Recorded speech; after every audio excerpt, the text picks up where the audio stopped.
Hello, welcome back to our course on advanced quantum mechanics. So let's recall how far we got. We said that classical mechanics in the formulation of Newton is not upgradable to quantum mechanics. We can't just take F equal ma and introduce h bar, the Planck constant, in some clever way and obtain quantum mechanics this way. That wouldn't work out. The units wouldn't match, and it just doesn't work. So we upgraded classical mechanics to a better formulation first, namely to the Hamiltonian formulation. And in the Hamiltonian formulation, the hierarchy of abstraction goes like this. On the top, we have the Hamiltonian, which is the sum of all energies in the system. And then we have the Poisson bracket with its axioms. And we have the Hamilton equation of motion.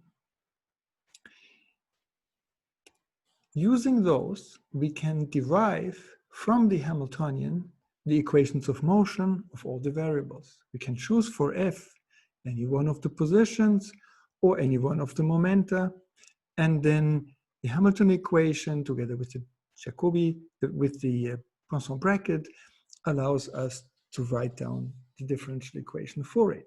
F doesn't have to be a position or momentum, it could also be an angular momentum, or any kind of variable you wish, any kind of polynomial in the x and the p. And you can even choose them in a time-dependent way, your observables.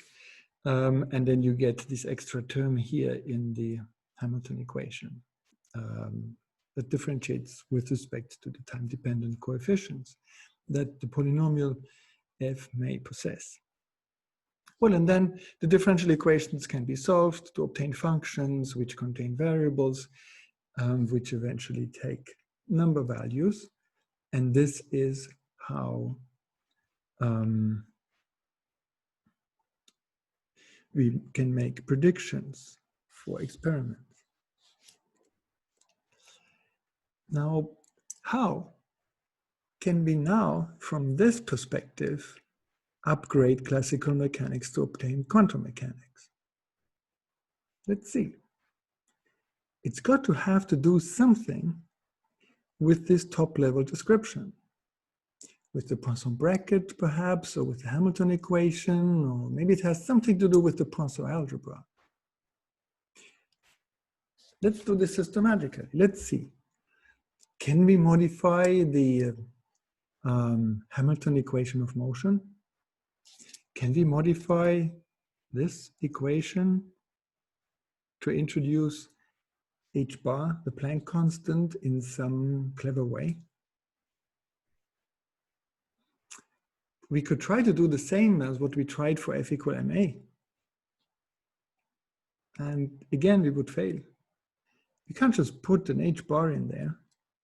It would mess with the units, for one thing. And this equation has different units depending on what f is, what the units of f are. Yeah, so it's not possible to put h bar into the Hamilton equations of motion. They've got to stay the same. How about the Poisson brackets? We put down quite a list of axioms of the Poisson brackets. Could it be that we can modify one or the other axiom of the Poisson brackets such that h bar enters in there, and then we obtain quantum mechanics from classical mechanics? Nope, can't do that either. And I wrote up here an example for you. So we ask, can we modify the Poisson bracket axioms? This is not possible. And here's an example. Consider this axiom here in yellow. So F is some polynomial in the X and the P, G is a polynomial in X and P, and H is a polynomial in X and P. Then F times G is a polynomial in X and P. That the Poisson bracket of the polynomial Fg and the polynomial H is given by what is on the right-hand side. Remember that this axiom is a particularly important one. We use it all the time because whenever we have to evaluate the Poisson bracket between F and H in order to obtain an equation of motion from the Hamilton equation, the F and the H may be polynomials in X and P of high degree. And this axiom in yellow here allows us to cut down the degree and get down to Poisson brackets with polynomials of degree 1 only. And we have axioms for those, the Poisson brackets between X and X's and the P's and the P's and the X and the P's. See, we can lower the degree of the polynomials here because the product Fg is a polynomial of high degree. F has a lower degree, G has a lower degree. Therefore, on the left-hand side of the equation in the yellow box, we have the Poisson bracket of a polynomial Fg of high degree, whereas on the right-hand side, we have Poisson brackets only of polynomials of lower degree. So by repeatedly applying that equation, we can then perform, we can carry out, we can evaluate the Poisson bracket in the Hamilton equation and therefore obtain the explicit differential equations of motion of our system. So let's see, can we mess with this axiom of the Poisson bracket? Can we sneak an H bar? Can we sneak Planck's constant into this? No. You see, this axiom has to be exactly what it is. We can't mess with it. And to see that, let me see, in this way we see all of it at once. This axiom here in the yellow box is so important because, and it has to be exactly the way it is because of the following reason. We want that the second equation in the yellow box is true. First of all, let's assume that F and G don't have explicit time dependence so that we can leave out those derivatives in the Hamilton equation. So the Hamilton equation for the polynomial Fg, you see if F is a polynomial, G is a polynomial, Fg is a polynomial, so therefore the Hamilton equation must hold also for Fg. And the Hamilton equation for Fg is dFg by dt is the Poisson bracket between Fg and H. But you see, we can evaluate that differently too, and that gives us a consistency condition. Namely, we can evaluate the derivative of dFg by dt also using the product rule. You see, the derivative of Fg with respect to t is by the product rule df by dtg plus f times dg by dt. That's just the product rule of ordinary derivatives. And derivatives always obey the product rule. So we can't get around that. But then df by dg is eligible for the application of the Hamilton equation. And so is dg by dt. So we must have that this is also the Poisson bracket between f and h times g plus f times the Poisson bracket of g and h. But you see, this tells us that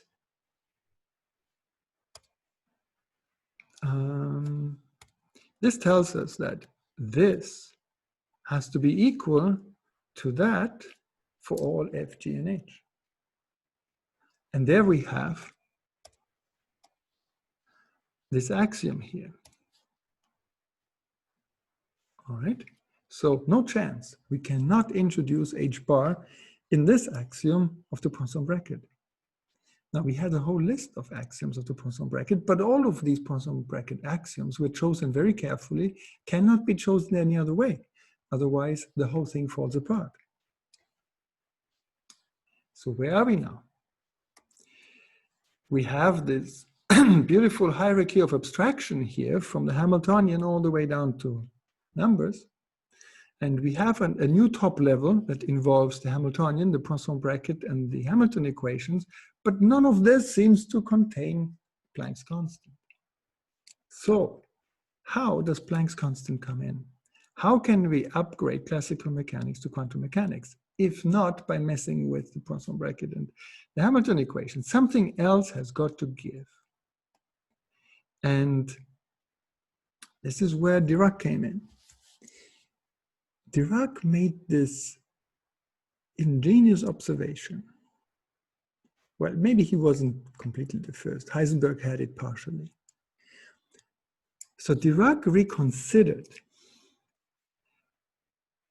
what else it could possibly be in this Poisson algebra that could pick up the H bar, could pick up the Planck constant.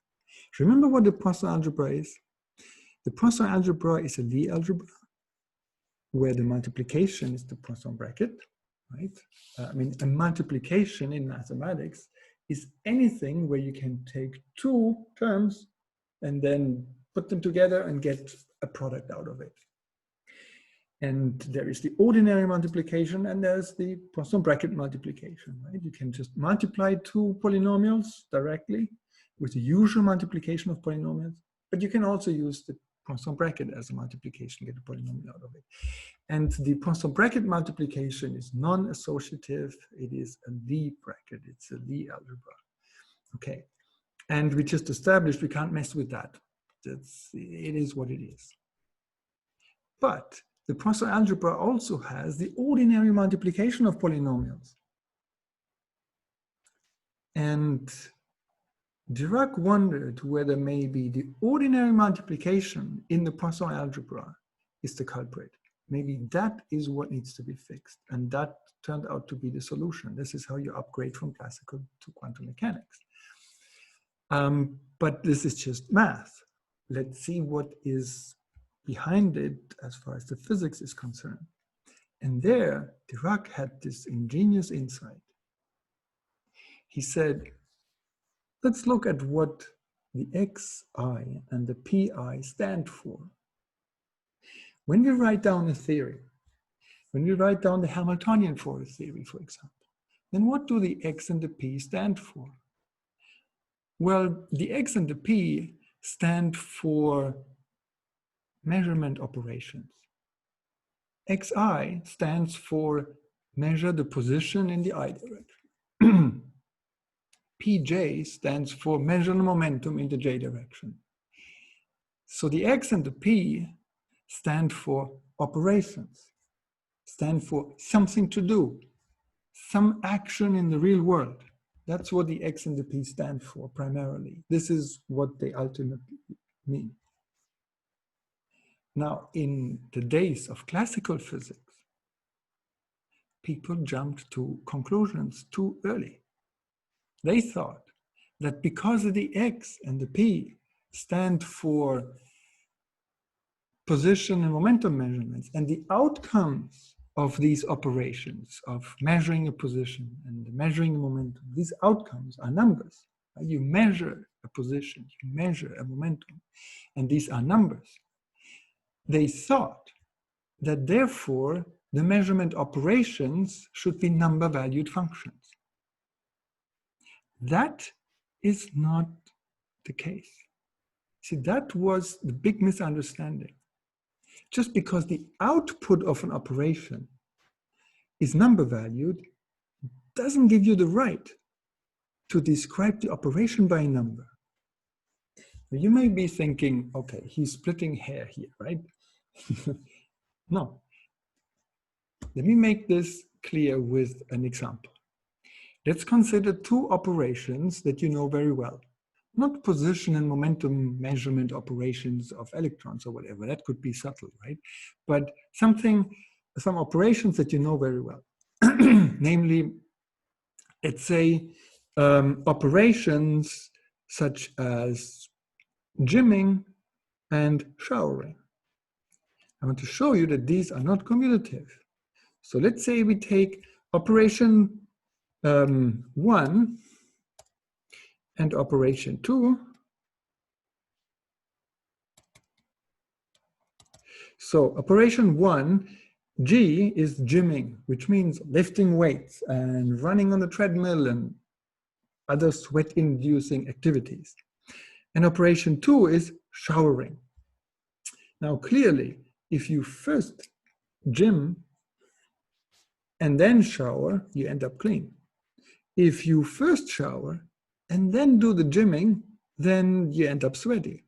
So obviously, what we have here is that first the shower and then the gym is not the same as first the gym and then the shower. So these are two operations, things you can do that are not commutative. And therefore, you can't represent them by numbers. You can't represent G by 5 and S by 7 because 5 times 7 is 7 times 5. It cannot be represented by numbers. And so Dirac was suspicious. He thought, maybe the operation of measuring a position and the operation of measuring a momentum also, they may be non-commutative and therefore not representable by numbers. Of course, eventually we will need to find a way to make number-valued predictions, and we will get to that in great detail. But initially, we have to admit that the X and the P stand for operations that we need to do. And even though the outcome of the measurement is a number, the operations cannot be assigned a number because the operations might be non-commutative, and numbers always are commutative. And one more consequence we can draw from this simple example of the shower and the gym. You can't do both at the same time, at least not perfectly. You can, of course, do gymming under the shower, I guess. You can take your weights into the shower and then you do weightlifting while showering, but it won't be good for either because you'll be sweating while showering. Right? Of course, you can do mostly gymming and having a sprinkle of water, or you could do mostly showering and be busy with the soap and not much gymming, but you can't really have both perfectly. And similarly, with position and momentum measurements, if it turns out that they are non-commutative, then we should not expect that we can perform them at the same time, that we could know the outcomes, position and momentum measurements at the same time. So Dirac asked, therefore, could it be that the X and the P are non-commutative? And of course, he had a hint from Heisenberg earlier. But Dirac wanted to know, how can they be commutative? Can they be non-commutative in any arbitrary way, or are there some constraints on how they could be non-commutative? Let's look at what Dirac found. So Dirac did a little calculation here. He said, let's see, we have the following axioms. We have the axiom that for the Poisson bracket f, gh, where h, g, and f are polynomials in x and p, is equal to fg h plus g f h. And we also have that gh f equal to, and then we have gf h plus g hf. You can, for example, use the anti-symmetry of the Poisson bracket to show that. You know, if you switch the two arguments, you just pick up a minus sign, and you can do that everywhere. Now, and then he said, okay, these are two ways to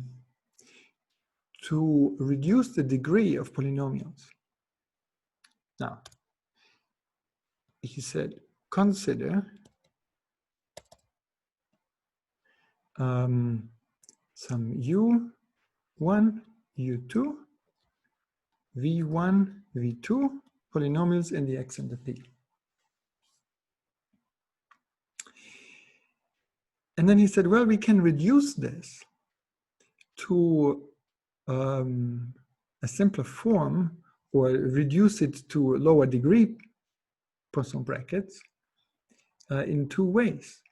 We can either use the first of these axioms here, where we have the product of two polynomials in the right factor to resolve this, or alternatively, we can resolve this product with that and then vice versa. So basically, we can use first this axiom and then that axiom, or the other way around, in order to resolve these products in here.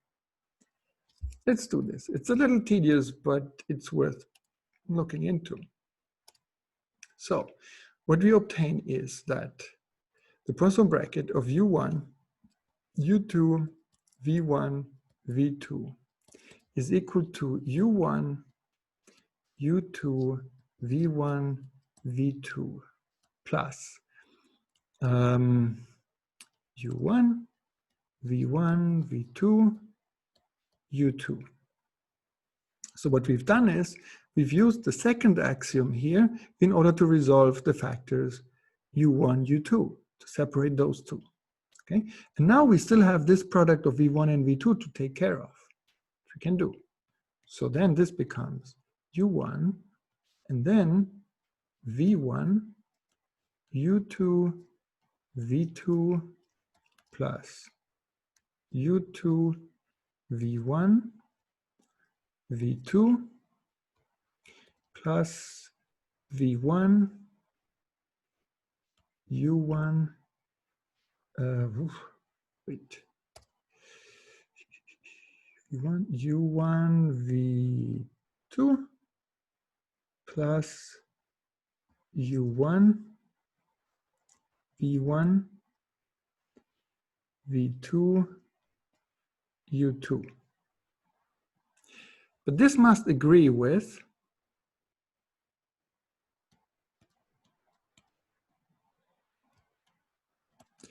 what we get if we first resolve the V1, V2 factors here using the first axiom and then use the second axiom. So this must agree with V1, U1, U2, V2 plus U1. Oh, what is this? Somehow the tablet is sometimes not capturing the writing very well. Plus U1,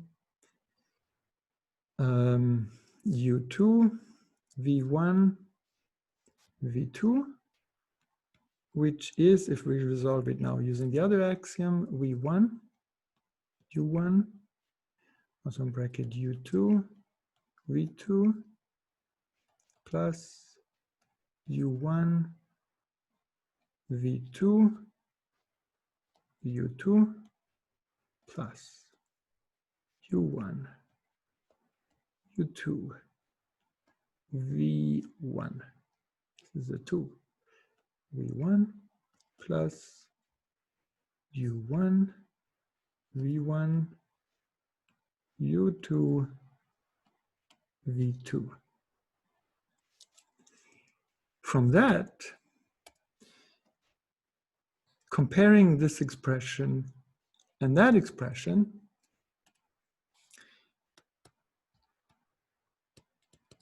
we can conclude that we must have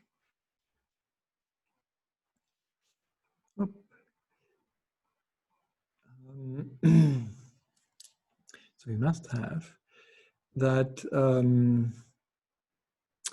U1, V1 times V2, but just collecting the terms together here, V2, U2 minus U2, V2 is equal to V1, U1 minus U1, V1 Poisson bracket of U2 V2.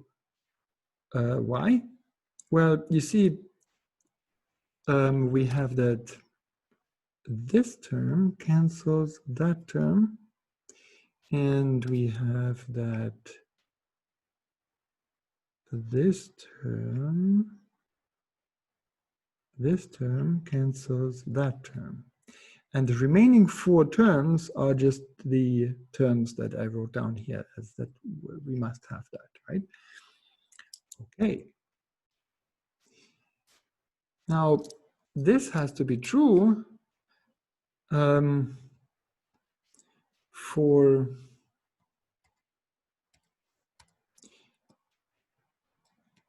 all choices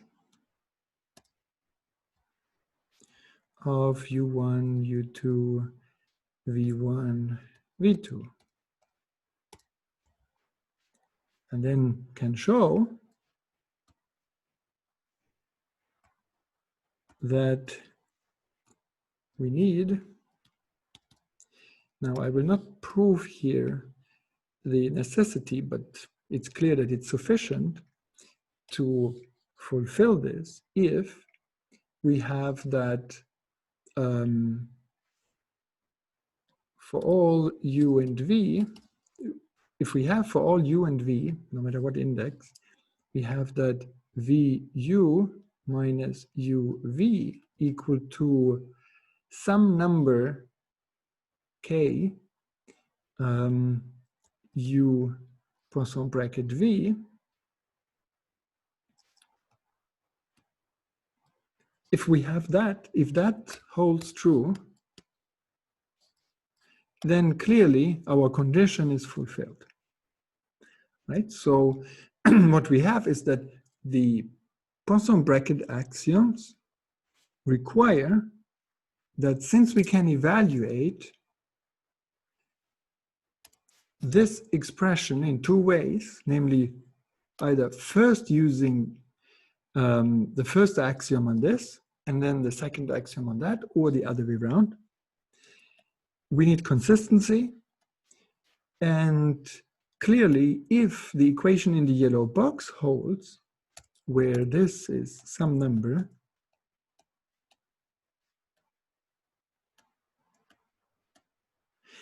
then this consistency condition here also holds. Why? Well, you see, if this is true for all U and V polynomials, then we can replace those Poisson brackets here by these commutators. Or we can replace the commutators by the Poisson brackets, but in any case, they're proportional, and what we obtain is that the left-hand side is literally the same as the right-hand side. So in order to have consistency with the axioms of the Poisson bracket, the ordinary multiplication in the Poisson bracket ought to be related to the ordinary multiplication in the Poisson algebra, in the algebra of the x and the p's, ought to be related to the Poisson bracket by some constant k. This is what Dirac discovered. And you can read more about the details of this in his textbook, Principles of Quantum Mechanics, where this exact calculation is taken from. And of course, nowadays, there are much more sophisticated arguments for more general situations, and this goes under the name of quantization theory. You can read up a lot on that. But here's the basic argument. And the astonishing thing here is that Dirac discovered that the commutator between 2 polynomials ought to be a multiple of their Poisson bracket. In classical mechanics, it's fine. Right? In classical mechanics, we have that k is equal to 0. So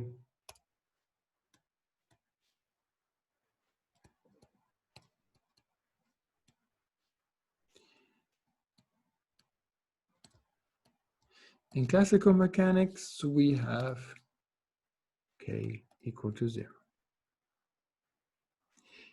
And Dirac found that in quantum mechanics,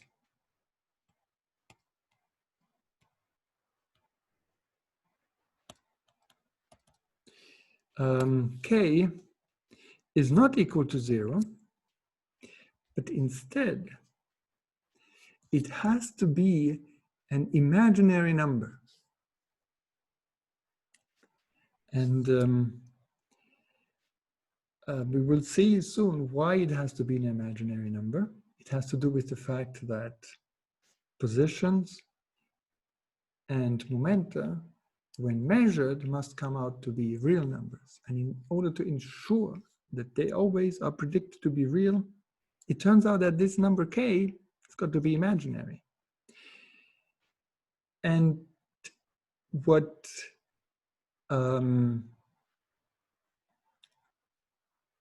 Dirac found is that actually the k has to be minus h over 2 pi, where this h is the Planck constant.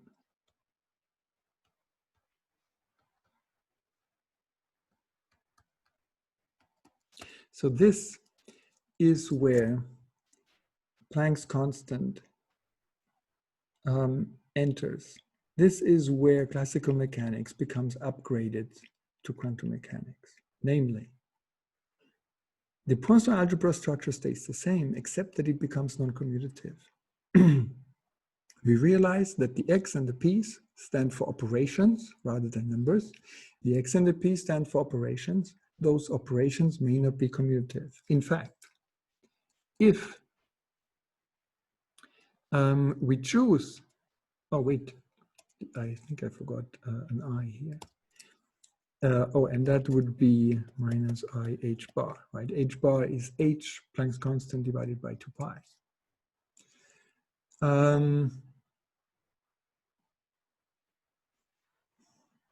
In fact, if we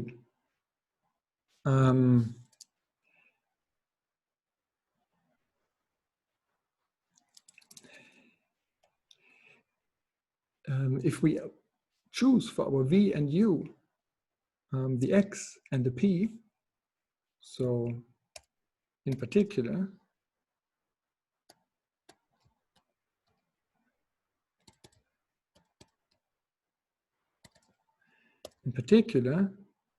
choose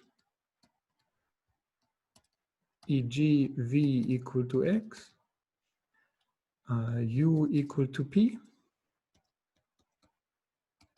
then our equation above is that xp minus px is equal to minus IH bar times the Poisson bracket of x and p. I think there shouldn't be a minus. I don't know why I thought there would be a minus. Right. And since the Poisson bracket between x and p is 1, this would be IH bar.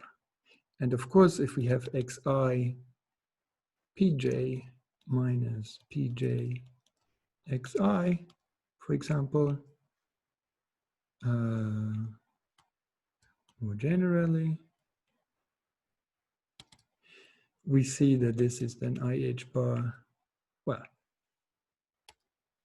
it's a Poisson bracket of xi and pj, which is IH bar delta ij. Okay, so a few things need to be made very clear here. First of all, Dirac did not derive that k had to be non-zero. Dirac only derived that k could be non-zero. Dirac derived that if the Poisson algebra, the algebra of the x and the p's, becomes non-commutative, then this way. Because otherwise, the structure of the Poisson algebra breaks. and something's got to give, and you need to have a really good reason to mess with the Poisson algebra structure. One of these good reasons might be gravity, because it's so fiendishly difficult to develop a theory of quantum gravity. In fact, in my own PhD thesis, I worked on that. And on this exact problem, namely how the commutation relations between the x and the p's might be modified by gravity. And that then gives you something that's more general than this. And yeah, that would lead a little bit too far. But if you wish, if you are interested in this, you can look up my publications, for example, in Google Scholar, and you will find that a paper that I wrote on this subject many years ago is now being cited like twice a week. People are interested in how the canonical commutation relations could be different when gravity comes in. Anyway, we're here dealing with non-gravitational quantum theory. And there we stick to the Poisson algebra structure as we discussed it. And so Dirac then showed that given the Poisson algebra structure, the x and the p's may be non-commutative, but they have to be non-commutative in this particular way, such that their non-commutativity is proportional to the Poisson bracket.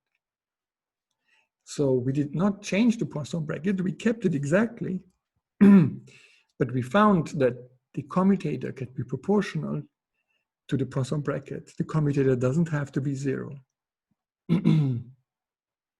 So in other words, we can also write here that the commutator of xi and pj, and of course similar the commutator between all of the x's and the commutator between all of the p's, is equal to IH bar, and then the Poisson bracket between xi and pj. So the Poisson brackets are unchanged, and they determine what the commutators are. The Poisson brackets and the commutators are proportional to each other. I think now I know why I had a minus in here.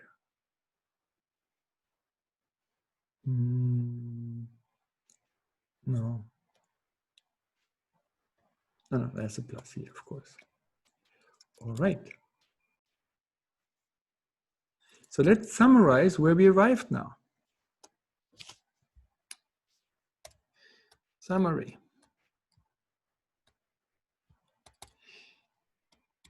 We start with a Hamiltonian that is a function of the x and the p's, could also be time dependent. Then we use the Poisson brackets, x and p, and the Poisson brackets of the x and the p's and all other ones.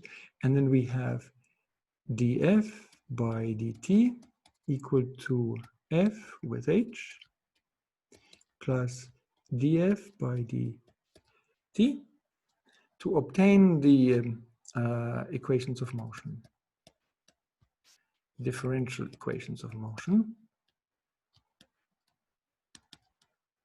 And from there, we get to functions,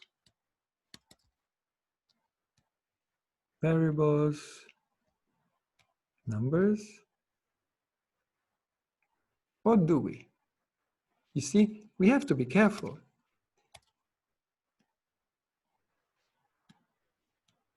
We messed with something up here. We allowed the Poisson algebra of the x and the p to be non-commutative. We allowed it that the x and the p's no longer commute. So that changes everything. See? We now have that the Poisson bracket is still the same. Hamilton equation of motion, still the same. Therefore, the differential equations of motion, all the equations of motion, all the differential equations in quantum mechanics look exactly the same as they do in classical mechanics. But we now have one extra thing. Now we have that the commutator of the x and the p's is equal to IH bar delta ij, and the xi, xj equal to 0, and the pi, pj commutator is equal to 0, right? I assume that you're familiar with the notation that the commutator between any two variables a and b is ab minus ba, right? Right, so we now have this, which means that the x and the p are no longer number-valued functions, nor are any polynomials of those. So xi, pj, oh, let me write it out. Xi of t, I mean, they have always been time-dependent, but for brevity, we just didn't write out the time dependence. They're no longer number-valued.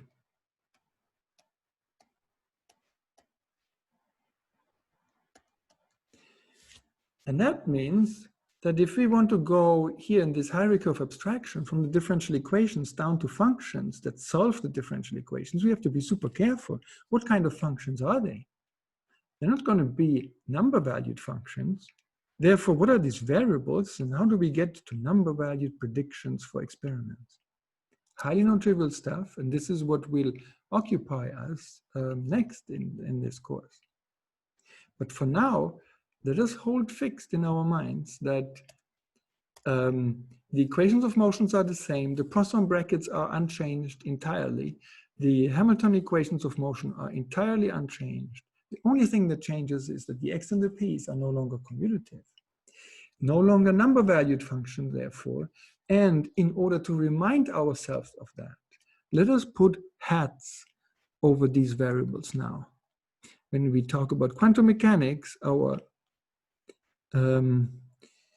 variables carry hats because they are not number-valued functions.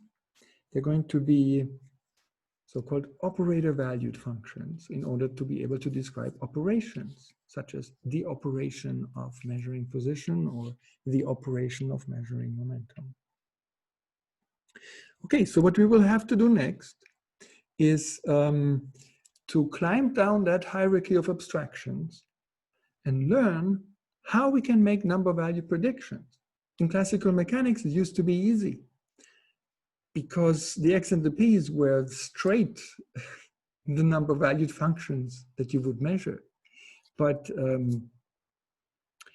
not in quantum mechanics. It's going to be non-trivial how we boil down these abstract operators, these not number-valued functions of time, x hat and p hat of t, down to obtaining eventually number-valued predictions. I need to make 2 more comments. When we climb down this hierarchy of abstractions, remember that in classical mechanics, we had this convenient tool that the Poisson bracket could be evaluated also by using its representation in terms of derivatives. Remember? So in classical mechanics, we had that the Poisson bracket between the polynomial f and the polynomial g could be represented as the sum of df by dxi,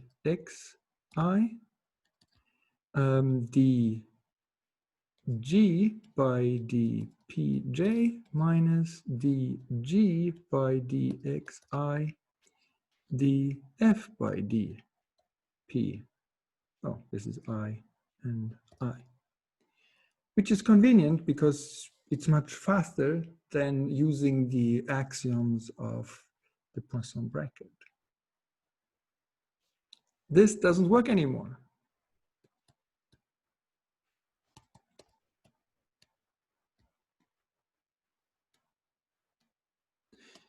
In quantum mechanics, because F and G, that is to say, F of x hat and the p hat, and G, which is now polynomial in the x hat and the p hat, is no longer number valued, nor are x hat and p hat. So see, we can't differentiate a non-number valued f by a non-number valued x. What is this supposed to be? So in quantum mechanics, this doesn't work. There's lightning going into this. Doesn't work. So is there a representation of the Poisson bracket in quantum mechanics? Yes. But it's not as great, you see? In quantum mechanics, all we have is that the Poisson bracket between some f of x hat and p hat and some g of x hat and p hat is 1 over IH bar, the Poisson bracket between the f and the g, right? I mean, let me spell it out. Equal to 1 over IH bar, commutator, right? Commutator of f of x hat, p hat, and g of x hat, p hat, which is something we just derived, right? So that we have, but of course, the commutator is not necessarily as easily evaluatable as in classical mechanics, this differentiation, because this differentiation cuts through high degree polynomials, even if f is some function of x and p, can easily evaluate it. So we should anticipate that the math is a little bit more complicated in quantum mechanics. And in fact, it is way more complicated. And a general theme that we will see in this course is that, yeah, quantum mechanics is structurally super similar to classical mechanics on the abstract level. After all, the Poisson algebra is identical, except that the Poisson algebra of classical mechanics is commutative with respect to the ordinary multiplication. And the Poisson algebra for quantum mechanics is non-commutative. But the Poisson brackets are exactly the same, the Hamilton equations are the same, so they have all this similarity. But when it comes to representations, they are very, very different. And that we can already see here. If you compare the structure of this representation to the structure of that representation, you see they're completely different. Here, in classical mechanics, the Poisson bracket can be represented, that is to say, can be alternatively evaluated by concrete means, not using the axioms, using these derivatives. And we have powerful derivative tools. But in quantum mechanics, well, we can also evaluate the Poisson bracket by means other than the axioms of the Poisson bracket, namely by evaluating the commutator. But if f and g are high degree polynomials in x and p, then this commutator is big. Yeah, so what we can see here already is that the concrete representation of the abstract calculations can be very different, even though the abstract structure, the abstract equations of motion, abstract Hamiltonian, abstract Poisson brackets are the same. Okay, there's one more little detail that I want to mention, and we come back to that in more detail later. is that in classical mechanics, we have that x star equal to x, and we have that p star is equal to p. That is to say, positions and momenta are real. But remember, classical mechanics had this misunderstanding. They identified the operation of measuring position with the outcome of the measurement of position, which is a number. And so they concluded there that, well, the variables have to be real numbers. In quantum mechanics, we still require an operation like this, but we will have to find out what it means. We will require that x dagger I, xi, and p dagger I is equal to pi. This is, for now, just a bookkeeping device. This tells us that whatever structure quantum mechanics takes in practice, in a representation, when we actually do calculations, we must find that the predictions for the measurement outcomes are real numbers, because that's what we measure. So this is so far just a reminder. But mathematically, it will play a role that we know that x dagger, whatever dagger means, we will have to find out, has to be x, and p dagger, whatever it means, has to be p. And this operation of a dagger is an involution. And it's one of the exercises that you find out exactly what an involution is. All right, so I think we have our work cut out for ourselves. What we next need to do is to find out how to go from the differential equations of motion to number predictions in quantum mechanics, because it's going to be quite different from how it is in classical mechanics. Okay, see you on Wednesday.